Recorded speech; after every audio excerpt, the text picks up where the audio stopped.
Hello बच्चों, आज हम क्लास 11 के फिजिक्स के फर्स्ट लेसन का सेकंड लेक्चर पढ़ेंगे।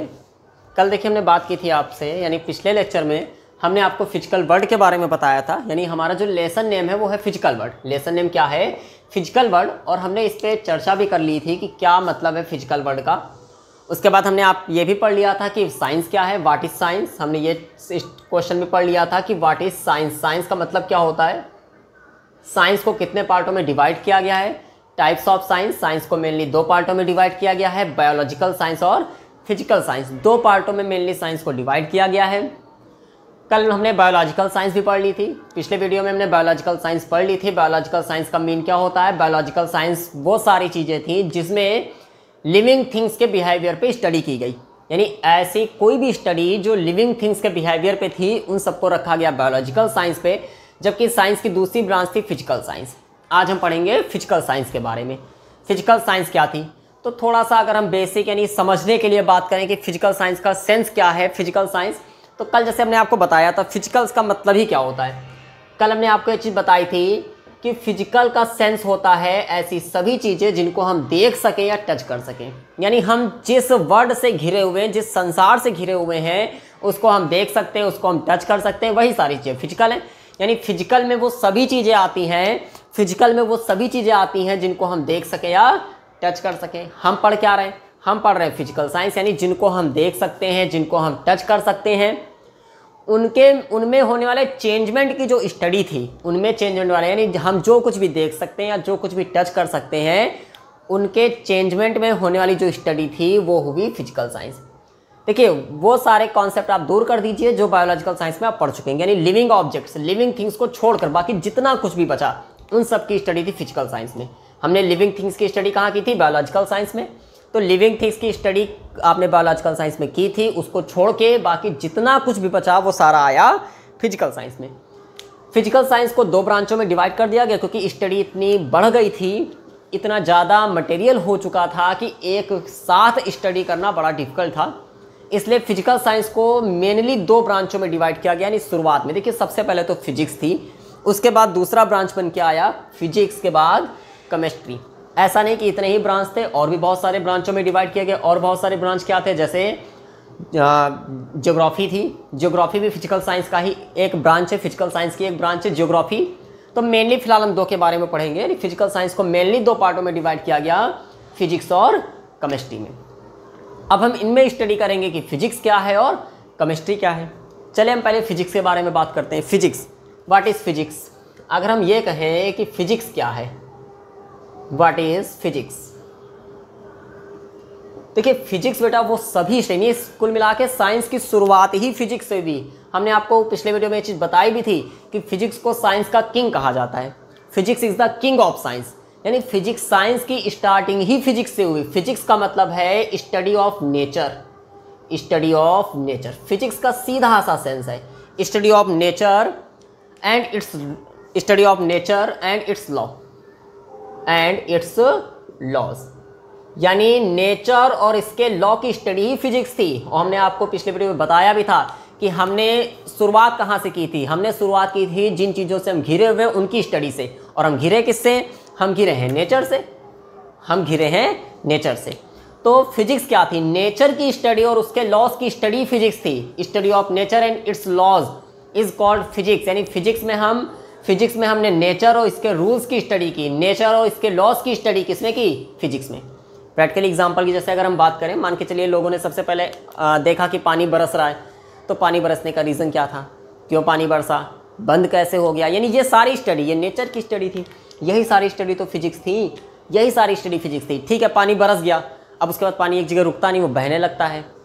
पानी क्यों बह रहा है और एक फिक्स डायरेक्शन में एक ही तरफ क्यों बह रहा है, दूसरी तरफ पानी क्यों नहीं बह रहा है। पानी अगर जैसे हम देखते हैं कि पहाड़ों से पानी नीचे गिर रहा है नदियों में, वहीं से क्यों गिर रहा है। यानी एक ही डायरेक्शन में पानी क्यों बह रहा है, दूसरी डायरेक्शन में पानी क्यों नहीं बह रहा है। उसके बाद धूप में पानी सूख भी गया, ये पानी क्यों सूख गया। यानी ये सारी स्टडी नेचर की स्टडी थी। ये सारी स्टडी किसमें आई? फिजिक्स में आई। यानी हमने जो भी नेचर की स्टडी की, इसके लॉस समझे। अब लॉस समझने का मतलब क्या था? हमने बताया ना पानी बरसने लगा, तो ये तो हमने देख लिया पानी बरस रहा है, क्या रूल्स हैं, क्यों पानी बरस रहा है, कौन सी सिचुएशन ऐसी आती जब पानी बरसता है, तो ये लॉस थे इसके।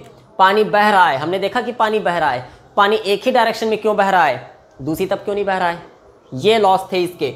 हमने एक कोई फ्लैग वगैरह लिया, हमने देखा हवा चल रही, वो उड़ रहा है, तो एक ही यानी हवा की डायरेक्शन में वो चीज़ क्यों उड़ रही है, ये सारी चीज़ें, इन सब की स्टडी यानी इनके लॉस की स्टडी फिजिक्स थी। इनके लॉस की स्टडी क्या थी, फिजिक्स थी। व्हाट इज़ फिजिक्स, अगर हम इस पर बात करें कि फिजिक्स है क्या, अभी हमने आपको बताया फिजिक्स क्या थी।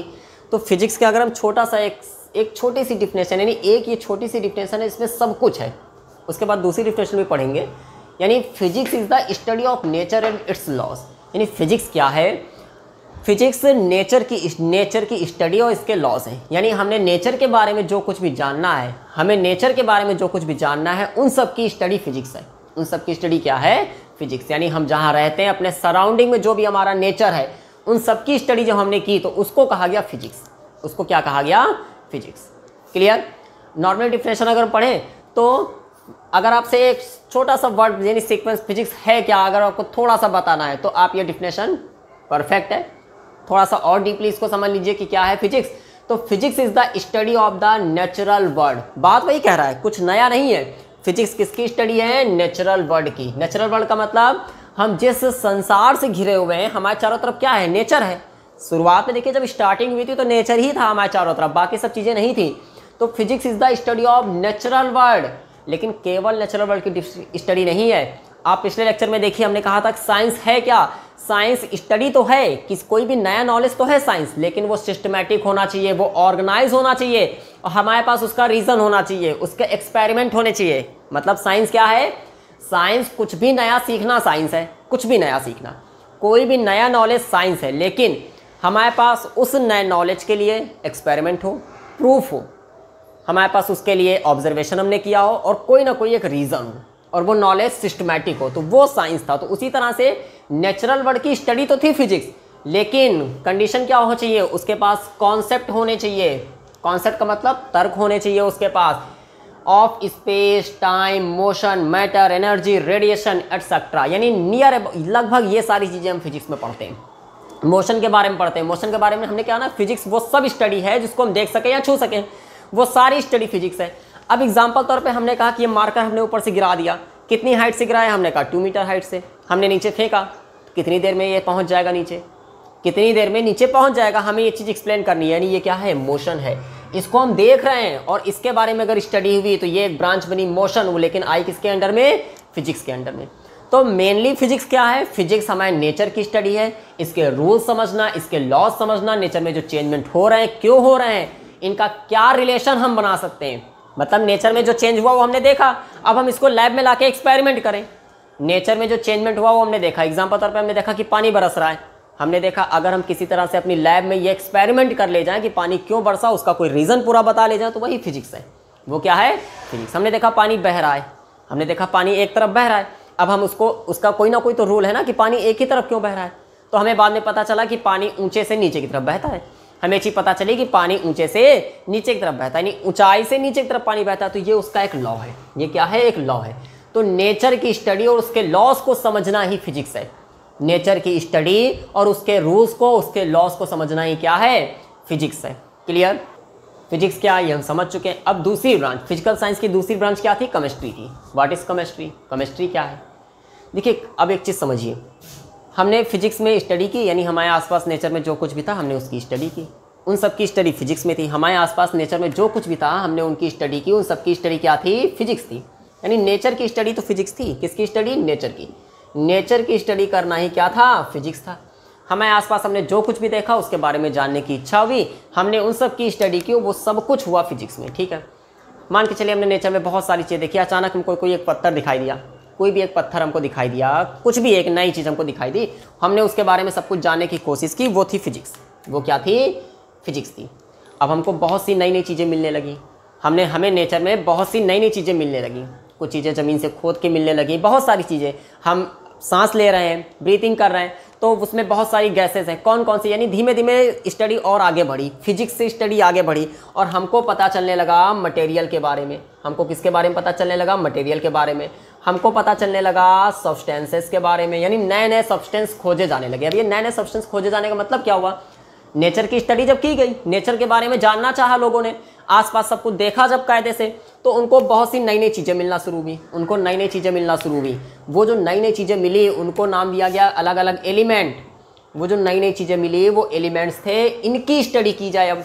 यानी एक एलिमेंट किसी दूसरे एलिमेंट से क्यों डिफरेंट है, क्या क्या उसमें पाया जा रहा है, किन चीज़ों से मिलकर कोई चीज़ बनी है। जैसे फिर से हम बात करें, अगर हम भाई पानी बरसने की बात करें कि हमने देखा कि पानी बरस रहा है, हमने देखा कि बादल आए खूब घने घने, पानी बरसने लगा, ये सब हमने जो देखा, इन सब की स्टडी तो फिजिक्स में हुई। अब हमारे सामने आया वाटर, हमारे सामने क्या आया, वाटर। हमने जब फिजिक्स की स्टडी की, किसकी, नेचर की जब स्टडी की, तो हमारे सामने एक एलिमेंट आया वाटर। और हम ये अब जानना चाह रहे हैं कि वाटर किससे मिलकर बना है, वाटर किससे मिलकर बना है। ये पानी आया कहाँ से, पानी बरस रहा है, बादल बने, पानी बरसा, उसके बाद फिर से धूप निकली, पानी फिर से ऊपर चला गया। ये सारी स्टडी तो फिजिक्स थी, ये सारी स्टडी क्या थी, फिजिक्स। लेकिन हमारे सामने एक नया मटेरियल आ चुका था। हमने पानी को बरसते हुए जब देखा तो हमारे सामने एक नया मटेरियल आ चुका था। कौन सा नया मटेरियल था, पानी, वाटर। हमारे सामने एक नया मटेरियल था। अब हमारे अंदर ये जानने की इच्छा हुई कि ये वाटर किससे मिलकर बना है। हमारे अंदर ये जानने की इच्छा हुई कि ये वाटर किन चीज़ों से मिलकर बना है, ये कैसे बन रहा है, क्या है इसमें, इसके अंदर कौन कौन सी चीज़ें हैं। ये स्टडी कहलाई केमिस्ट्री। ये स्टडी क्या कहलाई, केमिस्ट्री। यानी जो चीज़ें फिजिक्स में हमने खोजी, फिजिक्स मतलब स्टडी ऑफ नेचर, फिजिक्स का मतलब है स्टडी ऑफ नेचर। तो नेचर की स्टडी करके हमने जिन चीज़ों का इन्वेंशन किया, उन चीज़ों का स्ट्रक्चर जब जानने की इच्छा हुई कि वो कैसे बने हैं, उनकी संरचना क्या है, उनका स्ट्रक्चर जब जानने की इच्छा हुई, तब हमने स्टडी को अपनी आगे बढ़ाया और एक नई ब्रांच दी। वो नई ब्रांच क्या थी, केमिस्ट्री। क्योंकि फिजिक्स तो ऑलरेडी इतना, इसका एरिया इतना ब्रॉड हो चुका था कि और ज़्यादा चीज़ें अगर उसमें हम जोड़ते तो बहुत ज़्यादा एरिया उसका हो जाता और स्टडी करना बड़ा डिफिकल्ट हो जाता। तो अब ये हुआ कि अगर जो चीज़ आप नेचर से खोज रहे हो, नेचर से कोई भी नई चीज़ मिली, वो तो फिजिक्स थी क्योंकि हम स्टडी कर रहे थे नेचर की। लेकिन जो कुछ हमें मिला, हम उसका स्ट्रक्चर जानना चाह रहे हैं कि ये कैसे मिलकर बना है, क्या क्या चीज़ें इसमें यूज हुई हैं, तो उसकी स्टडी केस में आ गई केमिस्ट्री में। तो केमिस्ट्री क्या है, chemistry is the study of every substance, its structure, its composition and changes in which it takes part. यानी केमिस्ट्री क्या है, केमिस्ट्री हर एक सब्सटेंस का स्टडी है, उसके स्ट्रक्चर की स्टडी है, उसके कंपोजिशन, उसमें क्या दूसरों से चेंजमेंट है, इन सब की स्टडी केमिस्ट्री है। यानी स्टार्टिंग कहाँ से हुई थी, फिजिक्स से। फिजिक्स से आगे बढ़े, केमिस्ट्री में आके रुके। फिजिक्स से आगे बढ़ के किस में आ गए, केमिस्ट्री में। केमिस्ट्री हमको ये बताता है कि कोई भी नई चीज़ किन चीज़ों से मिलकर बनी है, कुछ भी जो है वो बना किन किन चीज़ों से है, उसको बनाया कैसे जाए, वो सारी स्टडी तो फिजिक्स है। लेकिन उसमें कौन कौन से मटेरियल यूज हुए हैं, वो स्टडी केमिस्ट्री थी। फिजिक्स आपको समझ में आ गया, केमिस्ट्री आपको समझ में आ गया। अब हम बात करेंगे साइंटिफिक मेथड की।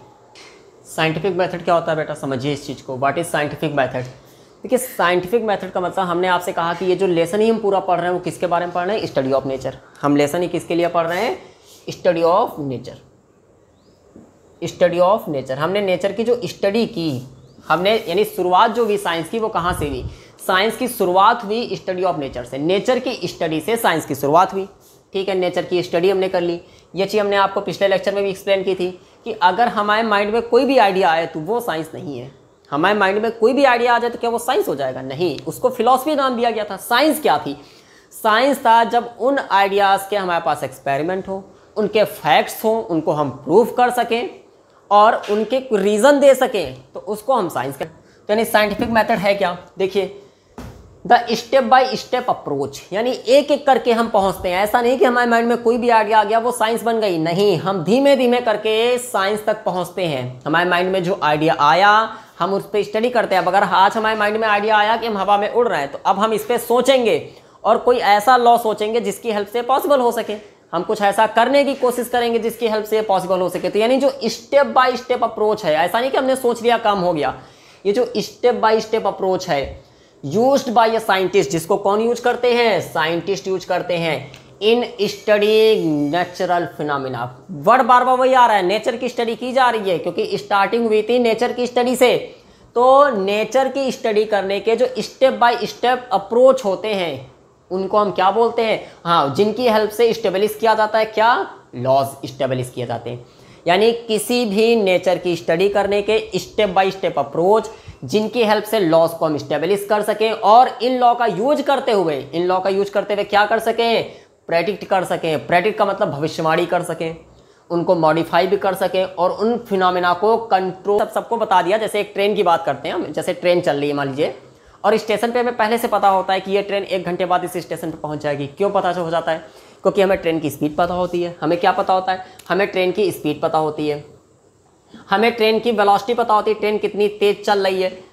तो जब हमें स्पीड और वेलोसिटी पता है तो पहले से अनुमान लगा दिया जाता है कि ट्रेन को इतनी यानी इस स्टेशन पर पहुंचने में कितना टाइम लगेगा। ये क्या था? ये प्रेडिक्शन था। ठीक है, ये प्रेडिक्शन था, पहले से भविष्यवाणी कर दी गई कि हमें ट्रेन की स्पीड पता है, हमें ट्रेन की वेलोसिटी पता है, ट्रेन अगले स्टेशन पे कितनी देर में पहुंच जाएगी, ये भविष्यवाणी कर दी गई। ठीक है, लोगों ने लेकिन अभी बात उनकी नहीं मानी, उन्होंने इंतजार किया, चलो ट्रेन यहाँ से छोड़ी गई, ट्रेन की स्पीड बता दी गई और डिस्टेंस भी पता थी, दोनों स्टेशन के बीच की डिस्टेंस भी पता थी, एक स्टेशन ये और एक स्टेशन ये, इनके बीच की डिस्टेंस भी पता कर दी गई कि इनके बीच की डिस्टेंस कितनी है, और जो ट्रेन यहाँ से चली थी उसकी स्पीड भी पता थी।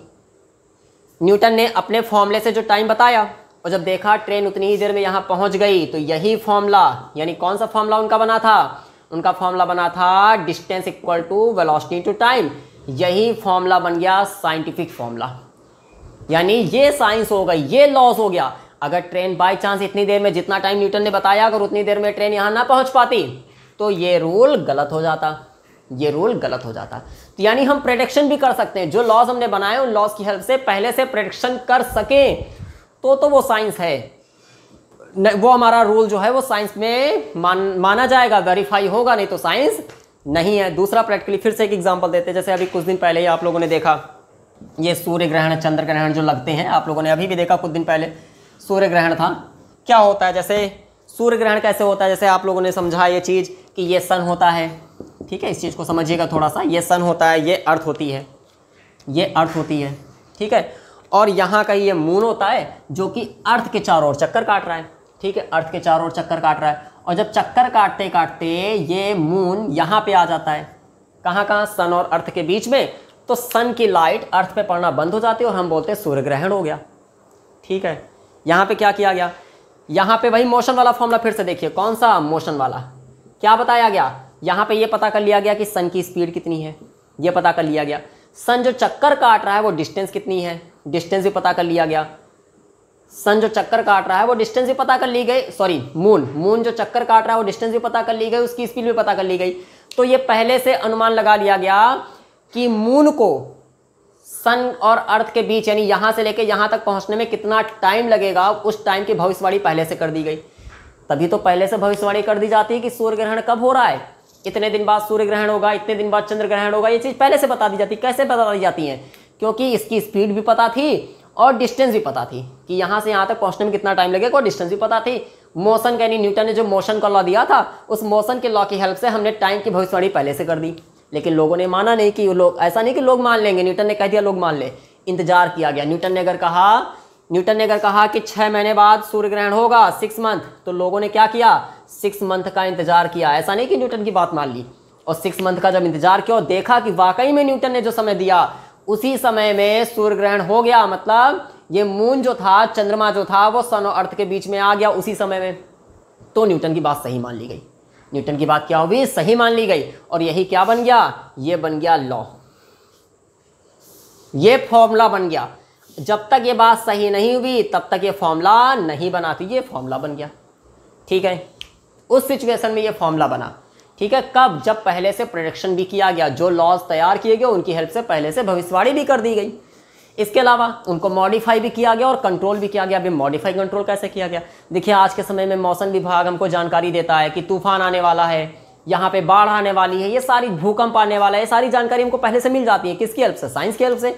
हम उनको कंट्रोल करते हैं। अब कंट्रोल करने का मतलब हमारे बस की बात है कि हम भूकंप रोक दें, लेकिन अगर हमें पहले से पता चल जाए तो उसको, जो लोग वहाँ रह रहे हैं, जो नुकसान होने वाला वो तो हम कम कर सकते हैं ना, जो नुकसान होने वाला उसको हम क्या कर सकते हैं? कम कर सकते हैं। जैसे हम लोग कई बार देखते हैं कोई एस्ट्रॉयड आ रहा है अर्थ से टकराने, हम लोग कई बार ऐसा देखते हैं, ऐसा साइंस आप लोगों ने न्यूज़ वगैरह पढ़ा होगा, जैसे ये अर्थ है और कोई एस्ट्रॉयड आ रहा है अर्थ से टकराने, हमको पहले से पता चल गया कि एस्ट्रॉयड अर्थ से टकराने आ रहा है, हमें इसकी स्पीड भी पता है, तो हम ये पता कर लेते हैं कितनी देर में अर्थ के पास पहुँचेगा, और यहाँ से मिसाइल वगैरह छोड़ के उसको ख़त्म कर दिया जाता है। अगर ना ख़त्म किया जाए तो एस्ट्रॉयड अर्थ से टकरा जाएगा, यहाँ पे तबाही मच जाएगी। तो हमें साइंस की हेल्प से पहले से प्रेडिक्शन हुआ हमारे पास, हम पहले से प्रेडिक्शन कर सकते हैं और उसको चेंज भी कर सकते हैं, मतलब कंट्रोल कर सकते हैं, मॉडिफाई कर सकते हैं, कंट्रोल कर सकते हैं। तो ये था साइंटिफिक मेथड। यानी साइंटिफिक मेथड क्या होता है? साइंटिफिक मेथड वो मेथड होता है यानी स्टेप बाय स्टेप अप्रोच। किसके कहाँ तक अप्रोच करना है? नेचुरल फिनोमिना के लॉज तक। यानी हमें एक लॉ बनाना है, उसके लिए स्टेप बाय स्टेप अप्रोच करना है। और सिर्फ इतना ही साइंटिफिक मेथड नहीं था, जो लॉ आपने तैयार किया है उसकी हेल्प से आप प्रेडिक्शन कर सको, उसको मॉडिफाई कर सको और उन फिनोमिना को कंट्रोल भी कर सको। कौन से फिनोमिना? Natural phenomena. ये हो गया साइंटिफिक मेथड। अब ये स्टेप बाय स्टेप जो लिखा गया, तो स्टेप कौन कौन से होते हैं, चलिए उन स्टेप पे बात करते हैं।